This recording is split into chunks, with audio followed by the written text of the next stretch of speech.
नमस्कार दोस्तों, कैसे हैं आप सभी लोग। स्वागत है आपका एक बार फिर से मेरे YouTube चैनल माही यूकेआई पर। आशा करता हूं आप सभी लोग अच्छे होंगे और शानदार तरीके से जो है अपनी जीवन को एंजॉय कर रहे होंगे। तो दोस्तों, आज हम यहां पर डिस्कस करने वाले हैं, हमने जो अपने NICT सेंटर में पेपर कराया था उसके बारे में हम यहां पर डिस्कस करने वाले हैं, उसको हम यहां पर सॉल्व करने वाले हैं। तो चलिए शुरू करते हैं बिना किसी देरी के। तो दोस्तों, इसमें जो है हमारा पहला क्वेश्चन था, कंप्यूटर के कार्य करने का सिद्धांत है। तो इनमें से कंप्यूटर कैसे कार्य करता है उसके सिद्धांत को हमें बताना है। कंप्यूटर इनपुट भी करता है डाटा, आउटपुट भी करता है और प्रोसेस भी करता है। तो इसका सही उत्तर हो जाएगा दोस्तों उपयुक्त सभी। दूसरा क्वेश्चन है दोस्तों हमारे पास, सेंट्रल प्रोसेसिंग यूनिट का घटक नहीं है। क्या बताना है इसमें? सेंट्रल प्रोसेसिंग यूनिट का घटक नहीं है। तो मैंने CPU के आपको 3 पार्ट पढ़ाए थे, जिसमें एक CPU का पार्ट होता है CU, एक होता है ALU और एक होता है MU। तो इसमें से कौन सा नहीं है? इसमें हमारा हो जाएगा अल्ट्रा पावर सप्लाई। ये हमारा सही उत्तर हो जाएगा, D ऑप्शन। अगला जो हमारे पास क्वेश्चन था वो था दोस्तों क्वेश्चन नंबर 3। एक इलेक्ट्रॉनिक डिवाइस जो डेटा को इंफॉर्मेशन में बदलते हुए प्रोसेस करता है, तो वो क्या कहलाता है? तो वो कहलाता है हमारा कंप्यूटर। भी करता है कंप्यूटर, डेटा को इनपुट भी करता है, आउटपुट भी करता है। तो कंप्यूटर तो नहीं होगा, प्रोसेसर सिर्फ प्रोसेसिंग का काम करता है। इसका मेनली सही उत्तर हो जाएगा, वो हो जाएगा दोस्तों CPU। अगला क्वेश्चन है दोस्तों हमारे पास, कंप्यूटर साक्षरता दिवस मनाया जाता है। तो कंप्यूटर साक्षरता दिवस कब मनाया जाता है? 2 सितंबर को मनाया जाता है, 2 मार्च को, 2 नवंबर को या 2 दिसंबर को। तो इसका सही उत्तर हो जाएगा दोस्तों 2 दिसंबर को जो है कंप्यूटर साक्षरता दिवस मनाया जाता है। अगला क्वेश्चन है दोस्तों हमारे पास, कंप्यूटर की विशेषताएं या कार्य में से एक नहीं है।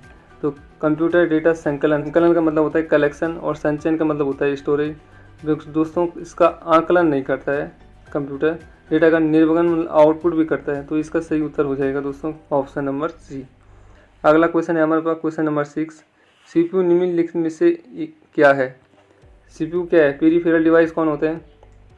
पेरीफेरल डिवाइस वो होते हैं जो CPU से कनेक्ट हुए, जो आउटपुट और इनपुट डिवाइस होते हैं। CPU तो एक प्रोसेसिंग डिवाइस है, इसलिए पेरीफेरल तो इसका उत्तर नहीं होगा। सर्किट भी नहीं होगा। तो कंप्यूटर जो CPU होता है वो मेनली क्या होता है? एक चिप होता है, जो मैंने आपको पढ़ाया था, माइक्रो प्रोसेसर जो चिप होती है उसी को मेनली हम CPU बोलते हैं। हालांकि बाहरी ढांचा उसको हम पूर्णतः CPU बोलते हैं, लेकिन मेनली अगर हम बात करें तो CPU के अंदर जो चिप होती है उसको हम क्या बोलते हैं? CPU बोलते हैं। अगला क्वेश्चन है हमारे पास क्वेश्चन नंबर 7। क्वेश्चन नंबर 7 है, कंप्यूटर में डेटा किसे कहा जाता है? कंप्यूटर में डेटा किसे कहा जाता है? संख्या को कहा जाता है। संख्या तो मैथ में बोलते हैं। दी गई सूचना को, ये भी गलत है। जो हम डाटा बोलते हैं वो होते हैं अव्यवस्थित आंकड़े, मैंने आपको पढ़ाया था। अव्यवस्थित आंकड़ों को डेटा कहा जाता है, जो मतलब हम कंप्यूटर को क्या देते हैं? कमांड देते हैं, तो वो एक तरह से डेटा ही होता है। अगला क्वेश्चन है क्वेश्चन नंबर 8, कंप्यूटर चलाने के लिए उपयोग किया जाने वाला डेटा या सूचना कहलाता है। कंप्यूटर के अंदर जो सूचना या डेटा चलती है उसको क्या बोलते हैं? हम सॉफ्टवेयर बोलते हैं। तो इसका सही उत्तर सॉफ्टवेयर हो जाएगा। हार्डवेयर भी नहीं होगा, आउटपुट भी नहीं होगा, पेरिफेरल भी नहीं होगा। क्वेश्चन नंबर 9 है, आउटपुट क्या है? आउटपुट क्या है भाई? आउटपुट वह जो प्रोसेसर यूजर से ले, ये भी नहीं होगा, ये इनपुट हो जाएगा। वह जो यूजर प्रोसेस कर दे, ये भी उसी तरह से, ये भी इनपुट हो जाएगा। वह जो प्रोसेसर यूजर से मिले, ये भी इनपुट है, ये भी नहीं होगा।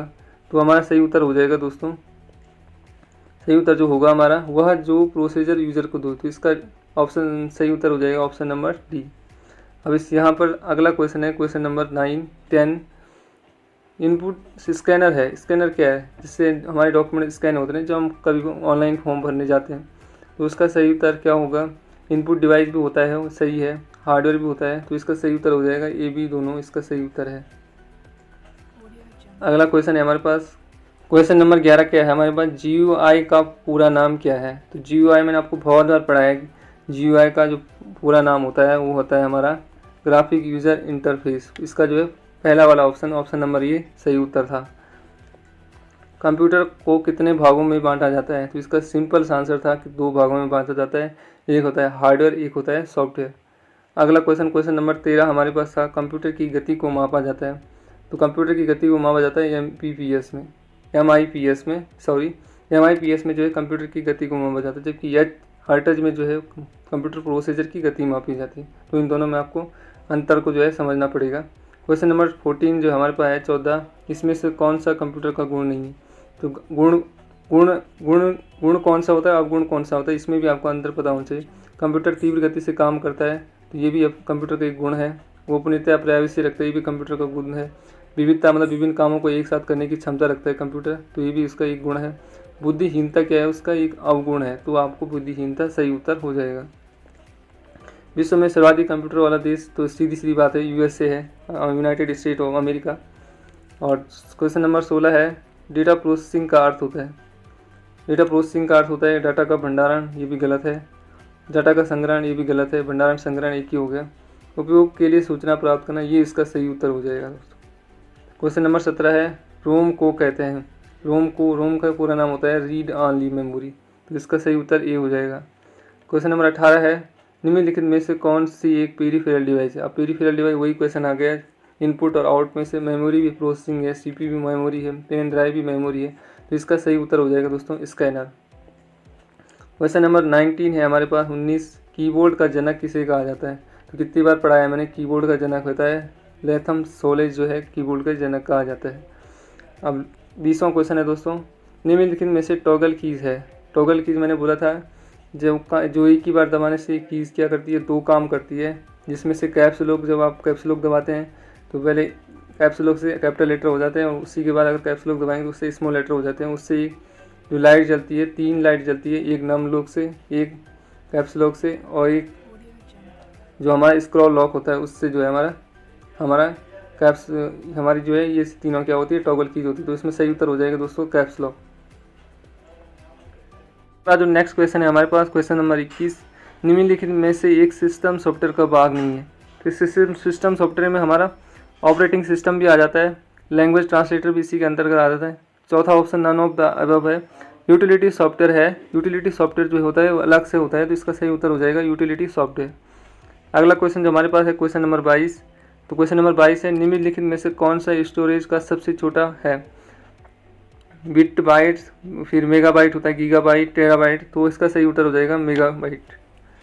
23वां है, और 23वां क्वेश्चन है हमारे पास, वाईफाई का पूरा नाम होता है। तो वाईफाई का पूरा नाम होता है वायरलेस फिडेलिटी। क्वेश्चन नंबर 24 है हमारे पास, निम्नलिखित में से किसी ब्राउज़र या वेबसाइट का पहला या मुख्य पेज क्या होता है? तो पहला या मुख्य पेज होता है हमारा होम पेज।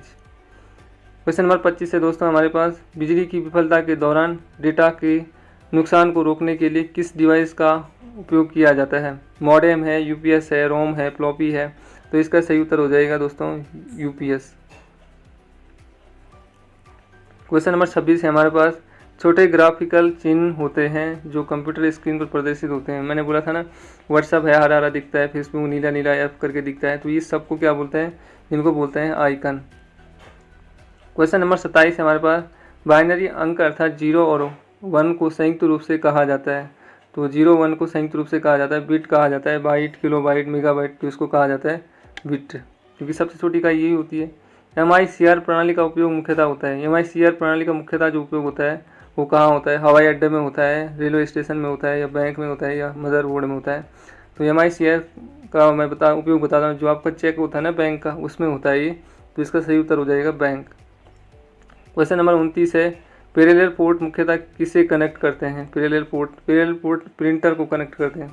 प्रिंटर की जो तार होती है ना उसको पैरेलल पोर्ट बोलते हैं, तो उसके लिए अलग से कंप्यूटर में एक वो पोर्ट बनाई रहती है, इसका सही हो जाएगा प्रिंटर। क्वेश्चन नंबर 30 है, गणना और तुलना के लिए कंप्यूटर के किस भाग का प्रयोग किया जाता है? तो इसमें हमारे पास 4 ऑप्शन है, CPU, ALU, मॉनिटर, मॉडेम। तो जो गणना करने का काम करता है कंप्यूटर में CPU के अंदर वो होता है ALU। इसके बाद हमारे पास नेक्स्ट जो क्वेश्चन है 31, कंट्रोल शिफ्ट और अल्ट कुंजियों को कहते हैं। इससे पहले मैंने बताया था जो हमारे पास टॉगल की वो थी, कैप्स लॉक, नम लॉक और स्क्रॉल लॉक, 3 चीज़ें थी, तो उसको हम टॉगल कीज बोलते हैं। यहाँ पर इन तीनों को बोलते हैं कंट्रोल शिफ्ट अल्ट, इनको बोलते हैं मॉडिफायर कीज। क्या बोलते हैं? Modifier keys. क्वेश्चन नंबर 32 है, पहला कंप्यूटर माउस किसने बनाया था? पहला कंप्यूटर माउस किसने बनाया था? तो इसका सही उत्तर हो जाएगा चार्ल्स बेबेज डगलस एंजर बर्ड है, रे कुर्ज व्हील है कि बेन गुर्रे है। तो इसका सही उत्तर हो जाएगा डगलस एंजर बर्ड ने कंप्यूटर का पहला माउस बनाया था। क्वेश्चन नंबर 33 है, कंप्यूटर वायरस होता है। तो कंप्यूटर वायरस क्या होता है दोस्तों? सिस्टम सॉफ्टवेयर होता है, सिस्टम सॉफ्टवेयर होता है, या कंप्यूटर प्रोग्राम होता है, या विंडोज़ टूल होता है, या हार्डवेयर होता है। कंप्यूटर वायरस जो होता है वो होता है कंप्यूटर प्रोग्राम, एक तरह का प्रोग्राम होता है, उसी को हम वायरस बोलते हैं कंप्यूटर। अब जो हमारे पास 34 क्वेश्चन है, क्वेश्चन नंबर 34 कि वायरस का फुल फॉर्म क्या होता है? विस्तार रूप vital resource and information, vital information resource under siege, या very information research under siege. तो इसका सही उत्तर हो जाएगा option number B, vital information resources under siege. Question number 35 है हमारे पास, कट कमांड के लिए कीबोर्ड में शॉर्टकट कीज क्या होती है? कट कमांड के लिए कीबोर्ड में शॉर्टकट की होती है कंट्रोल एक्स। इसका सही उत्तर कंट्रोल एक्स हो जाएगा। क्वेश्चन नंबर 36 है हमारे पास, टेक्स्ट में हमारी पोजीशन को दिखाता है। टेक्स्ट में हमारी पोजीशन को माउस दिखाता है, पॉइंटर, कर्सर या कीबोर्ड। तो इसका सही उत्तर हो जाएगा कर्सर। कर्सर हमारी टेक्स्ट में पोजीशन को दिखाता है। आपने देखा होगा जब आप टाइपिंग करते हैं तो ये बताता है कि आप कहाँ पर लिख रहे हैं, तो ये कर्सर के जरिए हमें पता चलता है। लाइट पेन और जॉयस्टिक किसका उदाहरण है? तो लाइट पेन और जॉयस्टिक जो है ये इनपुट डिवाइस होते हैं, तो ऑप्शन नंबर बी जो है इसका सही उत्तर हो जाएगा। क्वेश्चन नंबर 38 है, पहला वेब ब्राउज़र का क्या नाम है? क्रोम है कि याहू है कि मोजिला है कि मोज़ाइक है? इसका सही उत्तर हो जाएगा मोज़ाइक। क्वेश्चन नंबर 39 है हमारे पास, माउस द्वारा डाटा को सिलेक्ट करके एक स्थान से दूसरे स्थान पर स्थानांतरित या ट्रांसफ़र करने की क्रिया कहलाती है। तो ये किसको बोलते हैं? कॉपी पेस्ट बोलते हैं, कट पेस्ट बोलते हैं, ये आपका ड्रैग एंड ड्रॉप बोलते हैं। तो इसका ड्रैग एंड ड्रॉप वाला ऑप्शन जो है इसका ऑप्शन नंबर सी इसका सही उत्तर हो जाएगा। रो और कॉलम से निर्मित भाग को कहा जाता है। तो आपको पता होगा रो और कॉलम से हमारी क्या बनती है? एक सेल बनती है। तो ऑप्शन नंबर डी इसका सही आंसर हो जाएगा।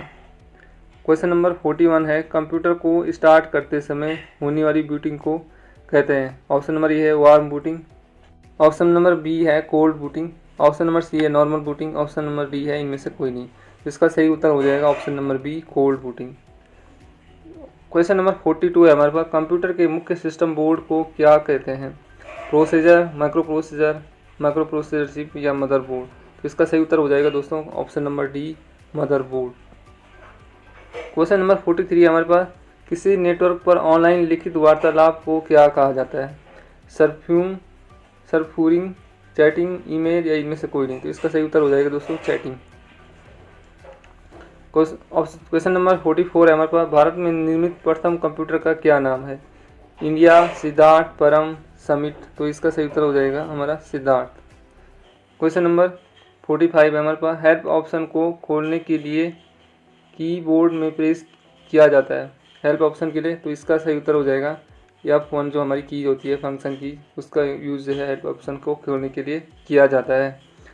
क्वेश्चन नंबर 46 है हमारे पास, कंट्रोल प्लस टी का प्रयोग किसके लिए होता है?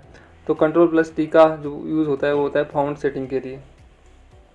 क्वेश्चन नंबर 47 है हमारे पास, हाइपरलिंक किस मेन्यू में होता है? हाइपरलिंक फाइल मेन्यू में होता है कि इंसर्ट मेन्यू में होता है कि व्यू मेन्यू होता है कि पेज लेआउट में? तो इसका सही उत्तर हो जाएगा इंसर्ट मेन्यू में जो हमारा हाइपरलिंक होता है। क्वेश्चन नंबर 48 हमारा, किसी भी टेक्स्ट को डबल अंडरलाइन करने के लिए इस्तेमाल किया जाता है। तो इसका सही उत्तर हो जाएगा ऑप्शन नंबर ए, कंट्रोल शिफ्ट डी का प्रयोग डबल अंडरलाइन के लिए किया जाता है।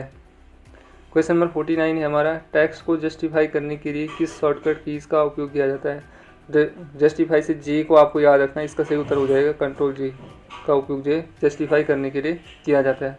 क्वेश्चन नंबर 50 हमारे पास, माइक्रोसॉफ्ट वर्ड 2007 में डिफ़ॉल्ट रूप से कितने मेन्यू होते हैं? डिफ़ॉल्ट रूप से मतलब अपने आप शुरू में, तो ये होते हैं 8। इसका सही उत्तर 8 हो जाएगा।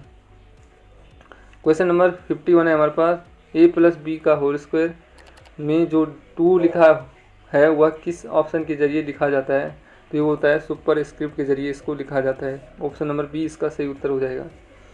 क्वेश्चन नंबर 52 है हमारे पास, माइक्रोसॉफ्ट वर्ड में एक बार टैब प्रेस करने से कितने पॉइंट ये आगे चले जाता है? जब आप टैब दबाते हैं ना तो कुछ दूरी तक हमारा कर्सर चले जाता है, तो कैसे कितने से जाता है? ऑप्शन नंबर सी इसका सही उत्तर हो जाएगा 5 पॉइंट जो ये आगे चले जाता है। क्वेश्चन नंबर 53 है हमारे पास। एक्सेल में बाय डिफ़ॉल्ट कितने सीट दिए जाते हैं? बाय डिफ़ॉल्ट मतलब वही स्वयं अपने आप से पहले से ही कितने सीट हमें दी जाती है। इसका सही उत्तर हो जाएगा दोस्तों ये ऑप्शन 3 सीट इसमें दी जाती है। क्वेश्चन नंबर 54 है हमारे पास। एक्सेल में चार्ट इंसर्ट करने के लिए शॉर्टकट कीज़ का उपयोग किया जाता है। इसका सही उत्तर हो जाएगा ऑप्शन नंबर ए, Alt F1 का यूज़ किया जाता है। क्वेश्चन नंबर 55 है हमारे पास। एक्सेल में वर्कशीट के समूह को क्या कहा जाता है? जब वर्कशीट बनाते हैं ना, बहुत सारी सीट जब कलेक्ट करते हैं, जो फाइल को सेव करते हैं, तो उसको बोला जाता है, ये वर्कबुक बोला जाता है। ऑप्शन नंबर डी इसका सही उत्तर हो जाएगा। क्वेश्चन नंबर 56 है हमारे पास। एक्सेल में फॉर्मूला हमेशा प्रारंभ होता है, तो आप ऑप्शन आपको पता है हम हमेशा कैसे लगाते हैं, इक्वल टू लगाते हैं, तो इक्वल टू इसका सही उत्तर हो जाएगा। क्वेश्चन नंबर 57 है हमारे पास। एक्सेल में वर्कशीट में की एक सेल में अधिकतम कितने कैरेक्टर रख सकते हैं? तो कितने जो आप लेटर हैं उसमें लिख सकते हैं, तो इसका सही उत्तर हो जाएगा 256, इसका सही उत्तर हो जाएगा। क्वेश्चन नंबर 58 हमारे पास। पेंट में बाय डिफ़ॉल्ट फोरग्राउंड कलर कौन सा होता है? फोरग्राउंड का मतलब होता है जो आप पेंट में कोई चित्र बनाते हैं ना, तो उसका जो जैसे आपने एक रेक्टेंगल बना दिया, वर्ग बना दिया, तो कैसे बनेगी, उसकी जो बाहर की लाइन होती है वो कैसे रहती है, ब्लैक रहती है, तो इसका सही उत्तर ब्लैक हो जाएगा। क्वेश्चन नंबर 59 है। पेंट में magnifier, eraser, fill, colour tool कहाँ होते हैं? तो ये सारी जाहिर सी बात है टूल बॉक्स में ही होंगे, तो इसका सही उत्तर ऑप्शन नंबर ए हो जाएगा। क्वेश्चन नंबर 60 है हमारे पास। पेंट में स्प्रे कलर भरने के लिए किस टूल का इस्तेमाल किया जाता है? Fill colour, air brush, brush, Calibri brush, तो इसका सही उत्तर हो जाएगा एयर ब्रश से जो हम क्या करते हैं, स्प्रे कलर भरते हैं, जिसका नाम ही एयर ब्रश से आ रहा है। क्वेश्चन नंबर 61 है। पेंट में सर्कल बनाने के लिए किस टूल का उपयोग किया जाता है? तो कहीं कहीं इलिप्स, जैसा कोरल ड्रॉ में यूज़ करते हैं, इलिप्स होता है, उसमें ड्रॉ भी नहीं होगा, कर भी नहीं होगा, तो इसका सही उत्तर हो जाएगा ओवेल। ओवेल इसका सही उत्तर हो जाएगा। पेंट में इसको ओवेल ही बोलते हैं। क्वेश्चन नंबर 62 है जो हमारा लास्ट क्वेश्चन है आज का। पेंट में उस एरिया को क्या कहा जाता है जिसमें हम चित्र और फोटो बनाते हैं? तो इसको बोला जाता है ड्राइंग एरिया। ऑप्शन नंबर 20 का सही उत्तर हो जाएगा। तो दोस्तों ये था हमारा आज का वीडियो। हमने बहुत सारे क्वेश्चनों को हल किया, यहाँ पे सॉल्व किया। आशा करता हूँ आपको ये वीडियो अच्छा लगा होगा और आपने अच्छे से इसको एंजॉय किया होगा, और मुझे ऐसी होप्स है कि आप लोग इसको नोट करेंगे और जहाँ पर भी आपको मिस्टेक करिए उन गलतियों को जो है आप आगे से सुधार करेंगे। धन्यवाद आज के लिए। मिलते हैं आपको अपने अगली वीडियो में। थैंक यू, धन्यवाद।